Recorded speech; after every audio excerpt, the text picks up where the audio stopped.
શું તમને ખબર છે કે ગુજરાત રાજ્ય જ્યારે બન્યું હતું ત્યારે અમદાવાદ એનું કેપિટલ હતું અને આજની તારીખમાં અમદાવાદમાં શું ચાલે છે એની વાત કરીએ તો ગુજરાતમાં સૌથી વધારે પોપ્યુલેશન અમદાવાદમાં છે.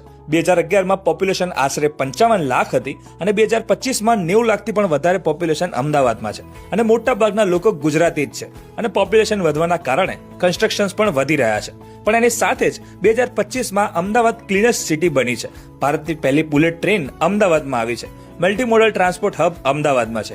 ગુજરાતની હાઈકોર્ટ પણ અમદાવાદમાં છે. દુનિયાનું સૌથી મોટું રિવરફ્રન્ટ અમદાવાદનું બનશે અને દુનિયાનું લાર્જેસ્ટ ક્રિકેટ સ્ટેડિયમ પણ અમદાવાદનું નરેન્દ્ર મોદી સ્ટેડિયમ જ છે.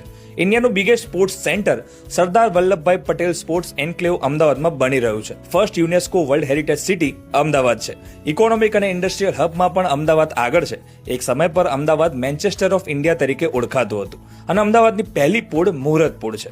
અમદાવાદનું કાલુપુર રેલવે સ્ટેશન ઇન્ડિયાનું one of the busiest railway સ્ટેશનમાંનું એક છે અને સરદાર વલ્લભભાઈ પટેલ ઇન્ટરનેશનલ એરપોર્ટ ઇન્ડિયાનું 7th બિઝીએસ્ટ એરપોર્ટમાંનું એક છે.